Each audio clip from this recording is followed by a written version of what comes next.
Hello everyone, আসসালামু আলাইকুম। আমি এখন আছি একটি গোলাপ বাগানে, যে বাগানে রয়েছে তিন ধরনের এই সাদা ফুল, এটা হচ্ছে লাল ফুল, পাশাপাশি হলুদ ফুলও আছে। এই ফুল বাগানটি কোথায় আপনারা হয়তো জানেন না, এটা আমাদের নিজ গ্রামে আমাদের এক বড় ভাই রোপণ করছে। তো এটা সাধারণ এখনো হয়তো বেশি ফুল হয় নাই এবং বড় হয় নাই, আরো গাছ ছোট, তারপর আরো বড় হইলে হয়তো দেখতে সুন্দর হইবে বা দেখার মতো লাগবে।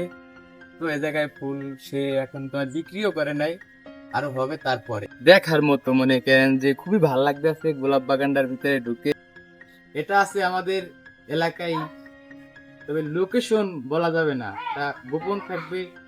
বিভিন্ন ধরনের ফুল আছে, যাদের ফুল লাগবে আমার সাথে আপনারা যোগাযোগ করতে পারবেন। এবং এ জায়গায় আইসাও দেখা পিক তুললে তারপর নিয়েও যেতে পারবেন। তো এখানে ভিডিওটা শেষ। ধন্যবাদ, আল্লাহ হাফেজ।